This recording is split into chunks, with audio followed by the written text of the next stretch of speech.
तो आज की इस वीडियो में हम समझने वाले हैं टोटल इंटरनल रिफ्लेक्शन। उसके लिए एक लेजर लाइट मैंने यहाँ पे ली है, एक पानी से भरा हुआ ग्लास है मेरे पास, ट्रांसपेरेंट ग्लास है। देखो चीज़ें आइडियल तो होंगी नहीं, बट फिर भी आपको कंसेप्ट समझ आ जाएगा।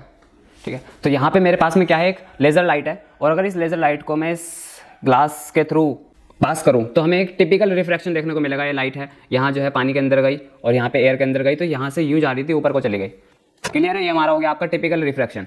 अब टोटल इंटरनल रिफ्लेक्शन क्या होता है वो समझो। देखो, अगर मैं बहुत एक्यूट एंगल पे पानी के थ्रू किसी लेजर लाइट को पास कर रहा हूँ तो हमें क्या देखने को मिल रहा है, यहाँ से रिफ्लेक्शन देखने को मिल रहा है। ये लाइट जो है यूँ जा रही थी, यहाँ से जैसे ही ग्लास से बाहर निकली राइट की तरफ को बेंड हो गई।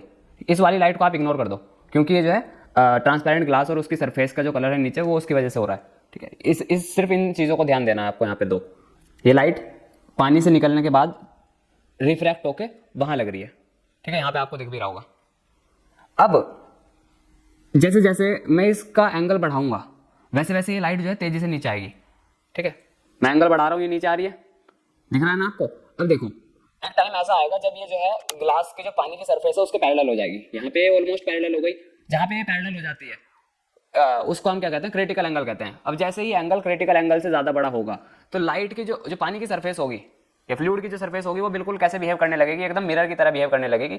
यानी कि लाइट जो है वापस पानी की सरफेस से टकरा के कहीं नहीं निकली ऊपर, वापस नीचे की तरफ उसी मीडियम में चली गई और यहाँ पे जो है रिफ्लेक्शन देखने को मिला हमें।